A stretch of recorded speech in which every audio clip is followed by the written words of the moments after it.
नमस्कार प्यारे बच्चों, आज हमारी दिल्ली पुलिस की 34वीं क्लास है। मैथमेटिक्स का हमारा नया टॉपिक है प्रॉफिट एंड लॉस, लाभ और हानि।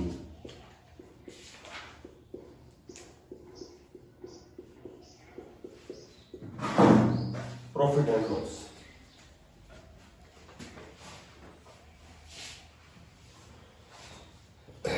देखो, क्रय मूल्य क्या होता है? कोई चीज हम खरीदते हैं तो क्रय मूल्य से डिनोट करते हैं। क्रय मूल्य क्या होता है? क्रय मूल्य होता है कि विक्रय मूल्य गुणा 100, और यदि लाभ है तो 100 जमा लाभ, और यदि हानि है तो 100 माइनस हानि। अब ये सूत्र क्रय मूल्य का है।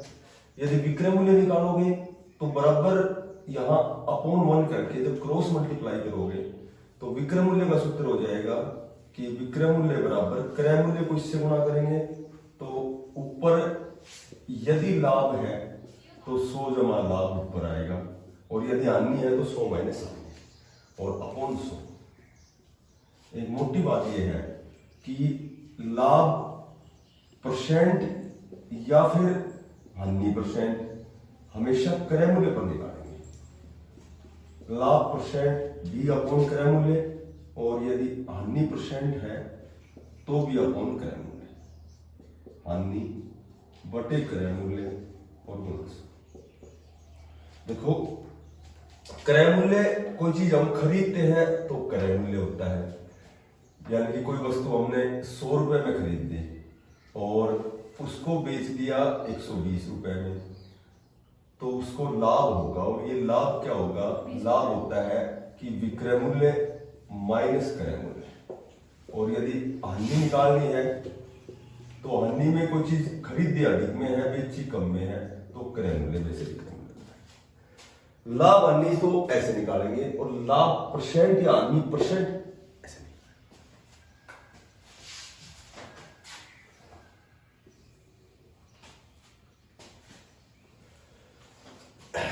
ऐसे लिखो। किसी वस्तु को 600 रुपए में बेचने पर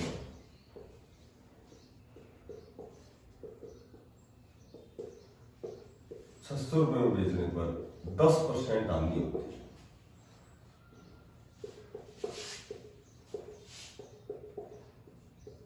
तो बताओ इसे कितने में बेचा जाए?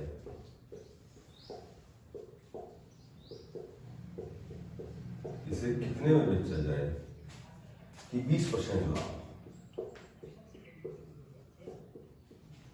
कि 20% लाभ।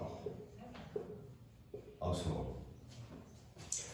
जब 600 में हम किसी वस्तु को बेचते हैं तो उसे हानि होती है। कितने में बेचा जाए कि 20% लाभ हो? मोटी बात यह है कि हानि की बजाय लाभ करने के लिए तो वो जो वस्तु है 600 से अधिक में बेचेंगे। ठीक है, 600 में बेचने पर 10% हानि होती है। कितने में बेचा जाए कि 20% लाभ। इसको ज्यादातर है ना, अभी जो टॉपिक आएंगे हम उसको रेशियो से निकालेंगे, सूत्र ज्यादा याद करने की बजाय। यदि 600 में बेचते हैं तो हानि होती है 10%। हानि का मतलब 100 में से घटाओ, और कितने में बेचा जाए कि उसको 20% लाभ का मतलब 100 में जोड़ दो। ठीक है, कितने में बेचा जाए यहां x मान लो। अनुपात का मतलब मैंने बताया था अपॉन होता है, और समानुपात का मतलब बराबर होता है x बटा 120। और आर पार जब गुणा करोगे 90 को x से करोगे 90x, और बराबर 600 गुणा 120, और x निकालेंगे तो 90 जो गुणा में है अपॉन में आएगा। 3 चौका 12, 3 तिया 9, और 3 दूनी 6, यानी कि यदि वो 800 रुपए में बेचेगा तो उसे हानि हो जाएगा। तो कंडीशनल क्वेश्चन आगे जितने भी टॉपिक बच गए उनमें मैं लगभग हम इस तरीके का प्रयोग करेंगे, ज्यादा से ज्यादा। ऐसा हो तो ऐसा, ऐसा होगा तो क्या होगा, तो उनमें हमेशा ये रेशियो होता है, या फिर अलग से सूत्र याद करने पड़ेंगे, क्या फायदा। अनुपात का मतलब अपोन होता है, समानुपात का मतलब बराबर होता है। ये जहां प्रश्नवाचक है या तो ये पूछा जाएगा या ये पूछा जाएगा, उसकी जगह एक्स मानना। और क्रॉस मल्टीप्लाई, ठीक है।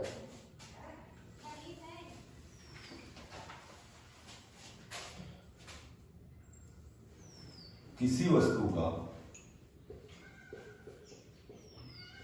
विक्रय मूल्य क्रय मूल्य का 4/3 गुना है। लाभ परसेंट क्या है? देखो, जब विक्रय मूल्य है क्रय मूल्य का इतना गुना है, मोटी बात यह है कि विक्रय मूल्य यदि अधिक होता है तो हमेशा लाभ होता है, इसलिए लाभ परसेंट पूछा जाता है, ठीक है। तो जब भी विक्रय मूल्य गुणा में दिया गया है तो लाभ परसेंट n में से 1 घटाना है और 100 से गुणा करना है। ये तो डायरेक्ट 20 सेकंड का आंसर है। n की जगह लिखेंगे 4/3 गुणा -1 और गुणा 100। 4/3 में से 1 घटाओगे तो 1/3 बचेगा, यानी कि उसको जो लाभ होगा वो 33 सही 1/3%। कैसे घटाते हैं इसको? 4/3 -1, एलसीएम आ गया 3, 4 - 3 यानी कि 1/3, ठीक है। परंतु ये लाइन लिखनी है तुम्हें जब विक्रय मूल्य गुणा में दिया गया। अब ऐसा भी हो सकता है कि लाभ परसेंट या हानि परसेंट बताओ। तो मोटी बात यह है, लाभ तो जब होता है जब विक्रय मूल्य बड़ा होता है, हानि जब होती है जब विक्रय मूल्य बड़ा होता है। अब हमें कैसे पता लगेगा कि ये विक्रय मूल्य बड़ा है या छोटा है? यदि अंश बड़ा है तो इसका मतलब ये 1 से बड़ा आएगा, 3 एकम 3 और 1 पॉइंट यानी कि 1 से बड़ा आएगा।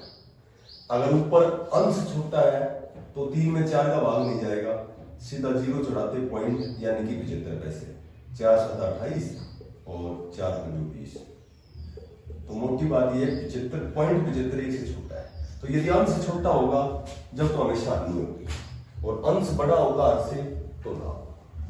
हानि में मोटी बात यह है कि क्रय बड़ा आएगा। तो हानि परसेंट यदि इस तरह क्वेश्चन में 4/3 की बजाय यदि 3/4 गुना हो तो फिर n में से 1 ना घटा के हानि में 1 में से n घटाना है, हानि जब होगी, क्योंकि हानि में जो विक्रय मूल्य है 1 से छोटा आएगा।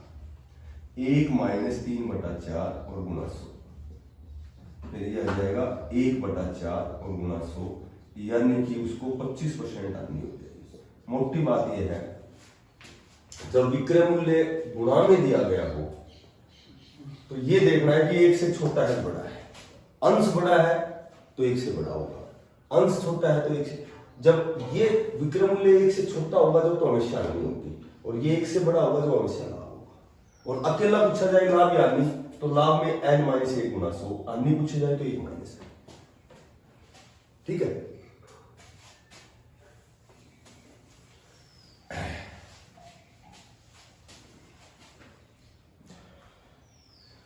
किसी वस्तु को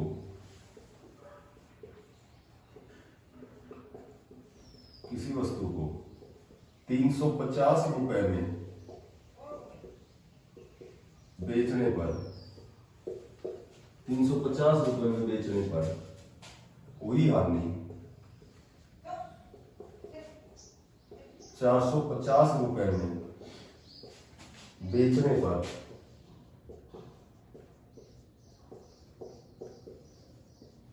हुए लाभ से 50 रुपए अधिक है।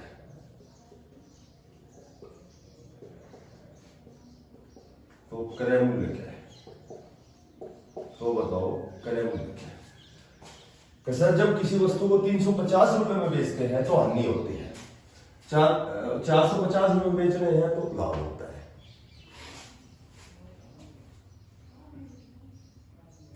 तो क्रय मूल्य क्या है? देखो, सबसे पहले समझो इस बात को कि क्रय मूल्य यानी कोई चीज खरीदी कितने में है। हमने मान लिया कि खरीदी है x रुपए और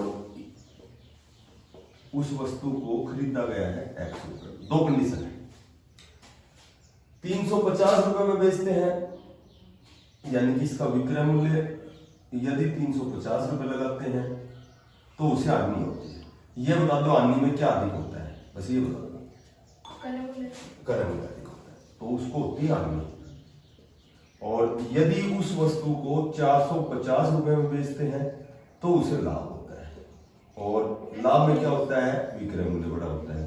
अब ये सवाल कह रहा है कि जो हानि है, जो हानि है यह है लाभ से, ये हानि है ये लाभ से कितनी अधिक है, 50 रुपए अधिक। क्या अधिक, हानि के लाभ? हानि अधिक है कि लाभ अधिक है? लाभ से हानि अधिक है। सीधी सी बात है, इतना में बेचा से तो जो हानि है, इतना में बेचा से जो लाभ है, तो हानि से या लाभ से 50 जाता है, या हानि जाता है 50। तो बराबर कैसे जाएगा कि लाभ का नियम 50 ही जोड़ता है, तो -x इधर आएगा, प्लस का हो गया 2x, ये 350 उधर जाएंगे, प्लस के हो गई 350 और 450 800 और 850 850। तो इस वस्तु का जो क्रय मूल्य है 425। उतारो इसको।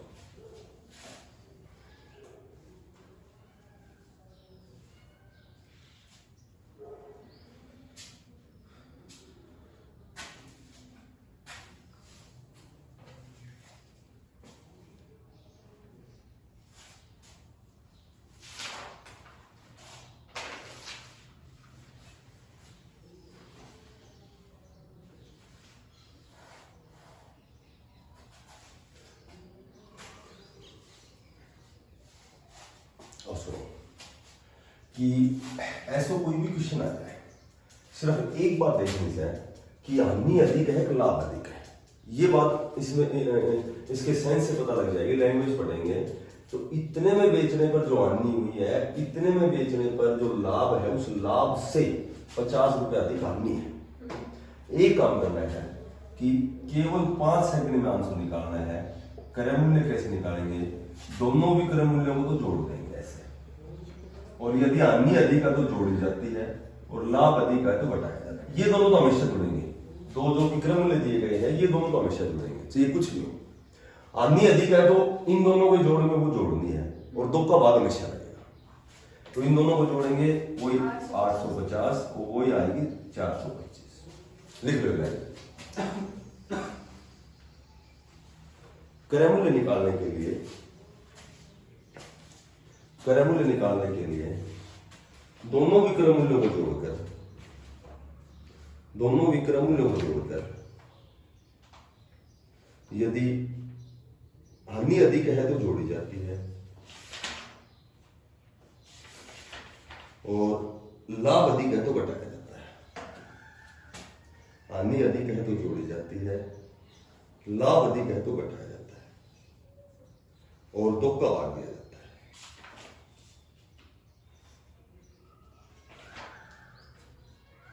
और दो का भाग दिया जाता है।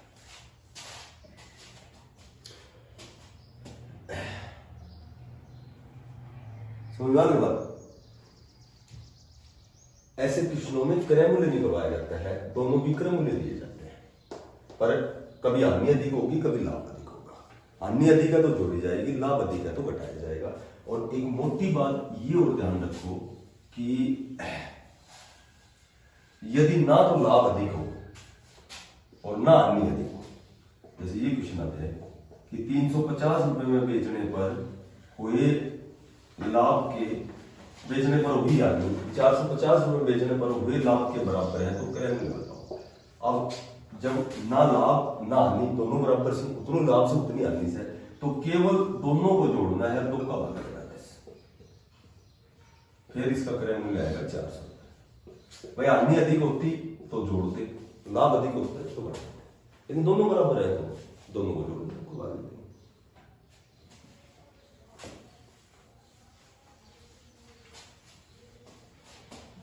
क्रय मूल्य के 3 प्रकार के क्वेश्चन है। एक तो ये क्रय मूल्य पूछा, एक क्रय मूल्य पूछेंगे यदि किसी वस्तु को 5% लाभ की अपेक्षा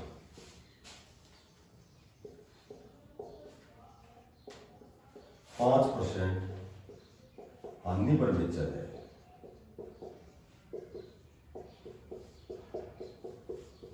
तो 33.60 रुपए अधिक प्राप्त होते हैं।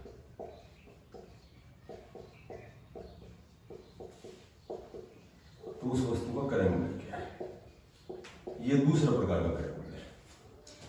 देखो ये कह रहा है कि कोई वस्तु बेच रहा है, कोई दुकानदार, कोई व्यक्ति है, वो लाभ की अपेक्षा हानि पर बेचेगा तो उसको रुपए कम मिलेंगे, हानि पर बेचता है तो उसे रुपए कम प्राप्त होते हैं, क्योंकि लाभ की बजाय हानि पर बेचेगा तो रुपए कम प्राप्त होते हैं, हानि की बजाय लाभ पर बेचेगा तो रुपए अधिक प्राप्त होंगे। तो कम या अधिक रुपए प्राप्त होंगे, इतने कम या इतने अधिक। तो इस तरह के क्वेश्चन में केवल एक ही बात ध्यान रखनी है कि क्रय मूल्य निकालने के लिए कम हो या अधिक रुपए जो उसे प्राप्त हो रहे हैं, ठीक है, और अपूर्ण एक लाभ है और एक हानि है, इन दोनों को जोड़ना है और गुणा करना है 100। कम या अधिक रुपए है 33.60 और लाभ और हानि जोड़ेंगे 5 और 5 10 और गुणा 100। अब ये पॉइंट के आगे 2 अंक हैं तो दशमलव हटा के नीचे 2 जीरो आ जाएंगे, तो इसका जो क्रय मूल्य है वो 336। तो ऐसे क्वेश्चन को हम ऐसे सोचते हैं।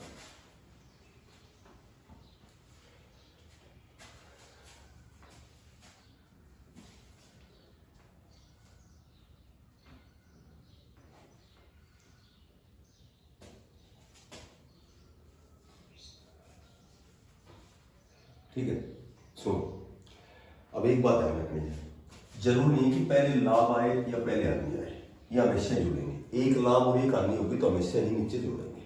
जरूर नहीं है कि दोनों एक जैसे आए, 5 5 या 10 10 आए, एक 15 आएगा, एक 10 आएगा, एक 25 आएगा, एक 35 आएगा।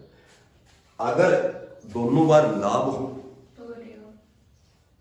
और दोनों बार हानि हो, जब तो घटाएंगे नीचे, और एक लाभ हो और एक हानि हो तो जोड़ेंगे। चाहे पहले हानि हो चाहे पहले लाभ, चाहे अलग अलग हो चाहे एक जैसे। समझ में आएगा? ये बताओ, लिख लो लाइन नीचे।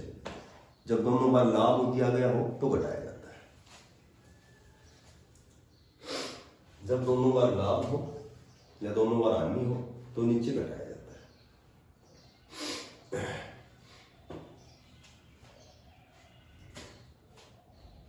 ठीक है, एक तीसरा क्रम ये बताता है कि राम ने एक साइकिल है, राम ने एक साइकिल क्या किया कि शाम को 20% लाभ कर दिया।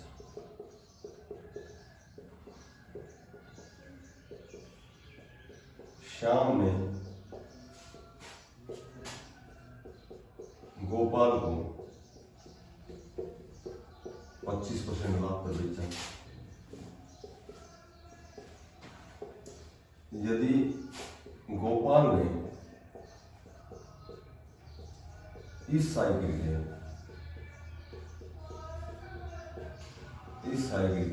यदि गोपाल ने इस साइकिल के 1500 रुपए दिए हों तो राम ने कितने में खरीदे? यानी कि खरीदने का मतलब राम का क्रय मूल्य क्या है, राम ने इसे कितने में खरीदे।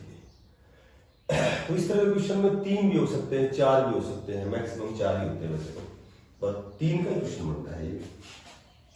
देखो, राम ने इस साइकिल को शाम को बेच दिया, शाम ने इस साइकिल को गोपाल को बेच दिया, लेकिन राम ने शाम को 20% लाभ पर बेचा और शाम ने इसको गोपाल को 25% लाभ पर बेचा। ठीक है, और गोपाल ने इस साइकिल के 1500 रुपए दिए, तो राम ने कितने में खरीदे? अब क्रय मूल्य कैसे निकालेंगे? क्रय मूल्य निकालेंगे कि दिए गए रुपए, क्रय मूल्य यानी पहले व्यक्ति का क्रय मूल्य, इसमें राम का पहले व्यक्ति का हमेशा इसका क्रय मूल्य चाहिए। इसने कितने में खरीदी ये चीज? बेच तो दी लेकिन खरीदी कितने में थी, तो ये क्रय मूल्य हो गया। अगर पहला लाभ है तो नीचे 100 जमा लाभ लिखना है, यदि हानि है तो 100 माइनस हानि लिखनी है। इस दूसरे ने तीसरे को बेच दिया, ये भी लाभ में बेचा है, और तीसरे एक चौथा और होता तो और आगे चलते। रुपए है 1500, ठीक है, और 100 जमा लाभ है 20%, और लाभ है 25%, और 25 चौका 100, 25 पंजे 125, और ये आ गया 20 पंजे 100, और 20 छंगा 120, और 6 दूनी 12, 6 पंजे 30, और 250 चौका, यानी कि पहले व्यक्ति ने इस साइकिल पर 1000 में। यदि 3 के बजाय 4 होते तो एक बार और मल्टीप्लाई कर देते। जहां हानि है 100 माइनस हानि करेंगे, किसी कोई लाभ भी बेचता है कोई हानि बेचता है, तो नीचे करते हैं।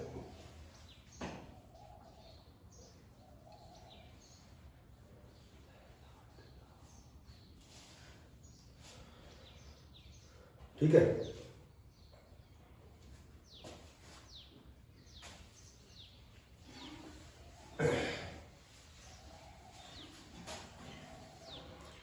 ऐसे लाइन खींचो। 5 रुपए के 6 की दर से केले खरीद कर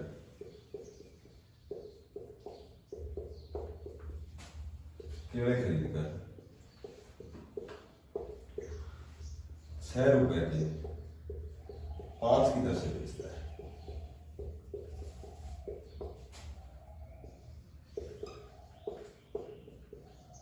तो उसका लाभ परसेंट क्या है?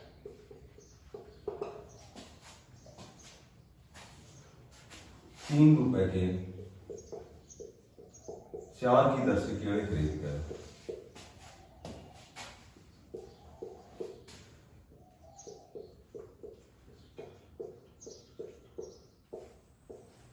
5 रुपए के 6 की दर से बेचता है,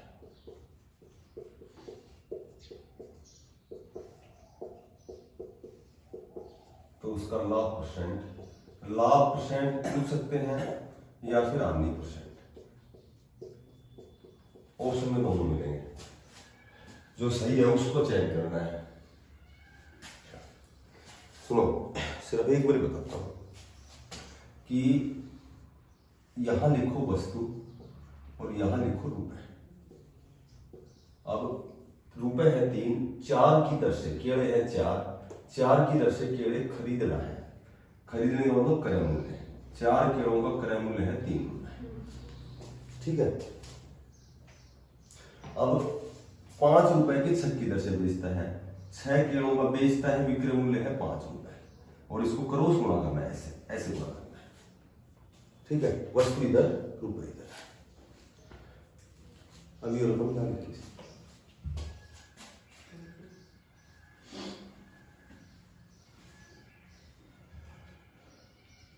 रकम लिखो पहले, लिख ली? अब सो इधर वस्तु इधर रुपए।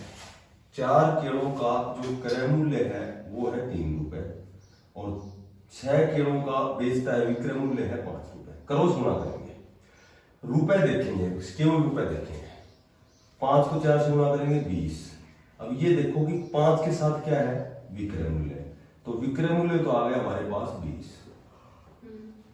6 को गुणा करेंगे 3 से, 6 तिया 18। 3 के साथ क्या है, क्रय मूल्य, तो क्रय मूल्य क्या आ गया 18। अब एक बताओ, 18 में केड़े खरीदे और 20 में बेचे, कितना लाभ हो गया उसको? 2 रुपया। और लाभ परसेंट निकालना है, तो लाभ परसेंट कैसे निकालेंगे? लाभ और बटे क्या आएगा, क्रय मूल्य और बोनस, तो इसको 11 से उल्टा 9%।